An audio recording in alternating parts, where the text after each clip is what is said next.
Well, let's go. But I'm Gerald, and I can always have just what I want. She's the baddest, I would love to... Yo guys, how's it going? It's Ed here. So on Sunday I was on Radio Yorkshire for 2 hours on Tom Kerwin show, Sunday Night Live.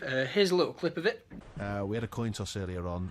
Ed has revealed during the news that he's messed up his choice despite winning the coin toss. I don't think he agrees with what he's got to argue for you, but you've got to argue that it's all about European football, top 4 qualification. That's what it's all about. It was so much fun being on it, so thank you Tom Kerwin for allowing me to be on the show. It was cool talking about England and of course Leeds United for 2 hours, so the link to the full broadcast will be linked down below. It was cool talking to Kev as well, the Leeds United Mad editor, so the link to his website will be down below. And of course it was cool talking to former Leeds United player Ben Parker. That is the interview that you're about to see, of course. It was done in the Radio Yorkshire TV studio, so a big thank you to them for allowing me to use their equipment and facilities and their TV studio. So yeah, big thank you to them. It was so much fun doing the interview, and of course I do apologise for it being so late during the week. Of course it was done on Sunday, so when I mentioned the Leeds United game last night, I'm talking about the Saturday game against Brighton. But yeah, the reason I got it so late was just I got the file late, and also just a few technical issues really, but I've got it now. You're watching it now on YouTube.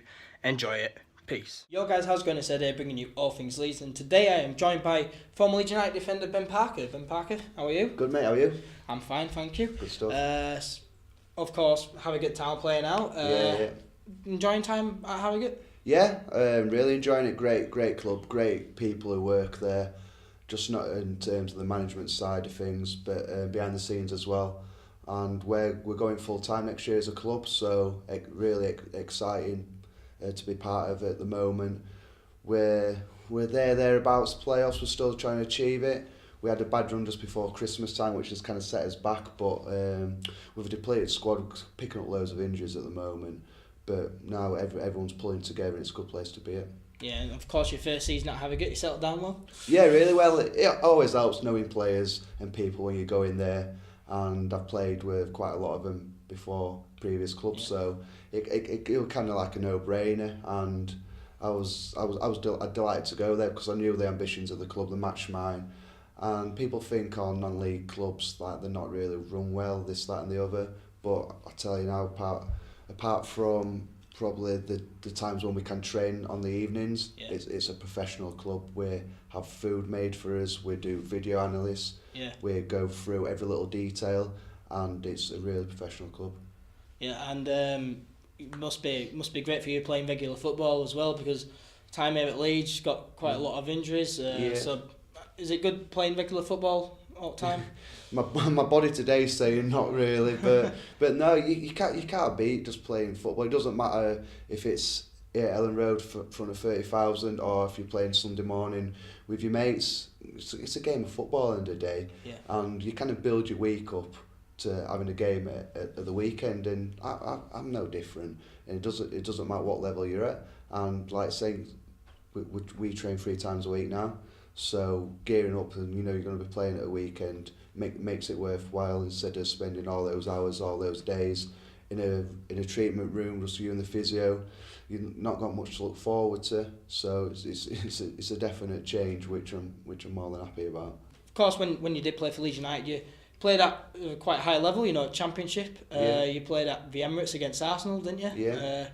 Not really happy memories for you there, was there? With that, we'll move swiftly on, but last minute penalty. But no, you played at a high level, and I don't mean to sound don't mean to offend you or anything, but for league player, you got a lot of experience. Yeah. So. Yeah, it helps, and I think if you looked around the non-league scene, a lot of players have actually played in the Football League now. Yeah. The quality is filtering through the levels at a fast rate, and that's due to the money being in the top game. So you'll see more and more players dropping through the leagues, and in a way it's sad, because I've played with a number of people now the last 2-3 years who could quite easily have a career in the Football League, but for whatever reason, whether it's a bit of luck here and there, whether someone's fancying them or not, there's loads of different reasons they're playing where they are. And that's unfortunate, because they have got the ability to play a lot higher, but there's a vast amount of players now coming through the game due to the money. Top teams buy the players, so the other ones had to filter down to get a game, and that's where it's going to be. So it's made in the non-league level a lot stronger, more competitive, and touched upon we're going full-time next year. We're not the only full-time team that's going to be in that division, and that's the 6th, 7th tier of football. And it sounds crazy that actual professional teams are at that level, but there's going to be more and more throughout the years to come. Yeah, it's great news. Harrogate Town going full time. You're a Leeds United fan, of course. Last night, brilliant win, good performance. I thought it were a very professional performance. I was a bit not nervous going into the game, but if you asked me before the game, I'd have took a point. Yeah. But I just thought we nullified them really, really well, and like with, everyone knows, Chris Wood up front. Give him half a chance, is going to take it, and it helps massive. As a squad, it gives you confidence just knowing, keep that door shut at the back. You've got someone up front who can nick you a goal, nick you a game.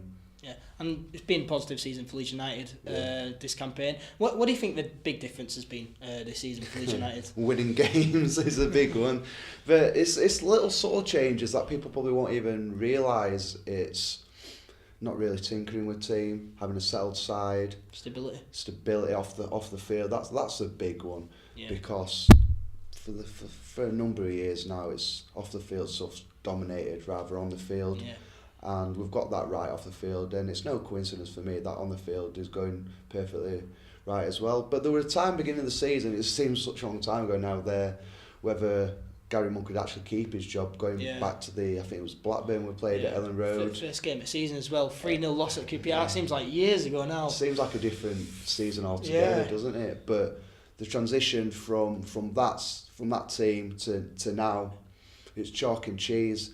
And I know Gary was always on about the work he's doing behind the scenes. Yeah.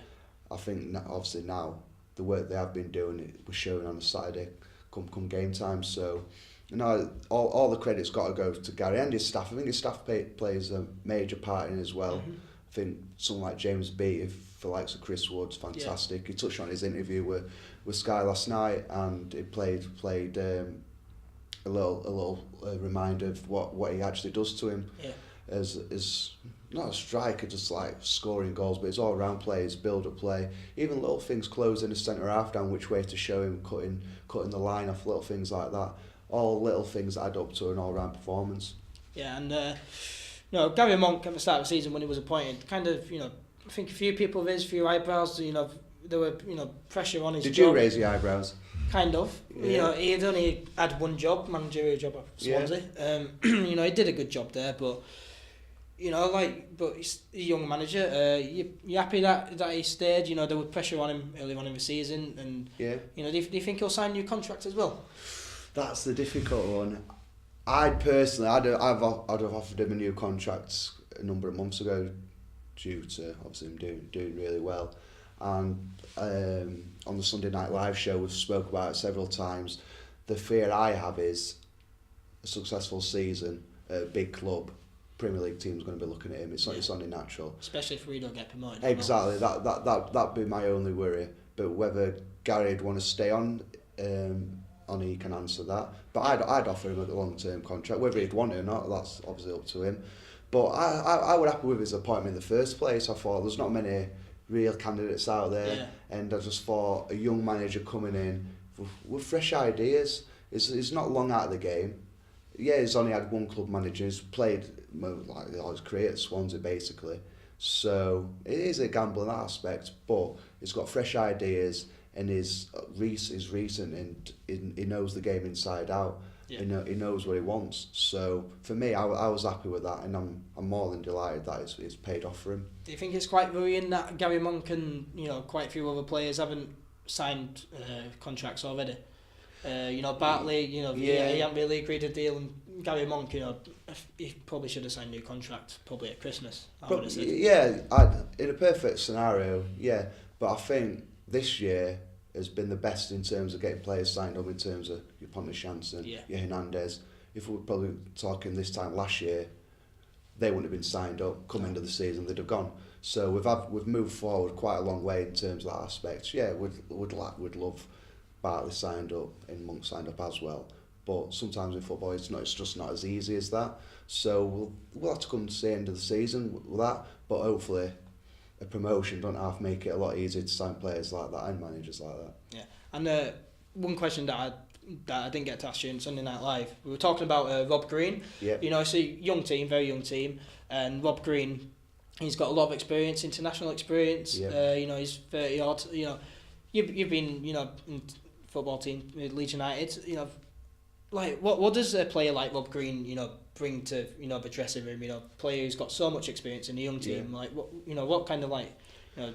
Well, yeah, the one I'd like in it is Gary Kelly. When I first broke through, Gary Kelly was still there, and growing up as a Leeds fan, I idolised Gary Kelly. Yeah. Well, anyone in that Leeds team, I idolised him. So the word I'd use is respect. Everyone respects Rob Green. Everyone knows his career. Everyone knows what he's done. So the first thing he'll demand is high standards, high good quality standards. And if people fall below him, he'll tell them. Yeah, he had a probably shaky start to his Leeds career, but the last few weeks has proved what a good player is and what a good professional he is as well. And he goes about his work really quietly but really efficiently. And there's players like that you need in a successful team. Yeah, Chris Wood will get all the headlines, and rightly so, but he won't be able to do what he's doing without likes of Rob Green in the side. Yeah. Well, thank you very much for talking to me, Ben. Cheers, mate. Been a pleasure interviewing you. If you enjoyed the video, make sure to leave a like on it and also subscribe for more content. I'll see you guys next time. Peace.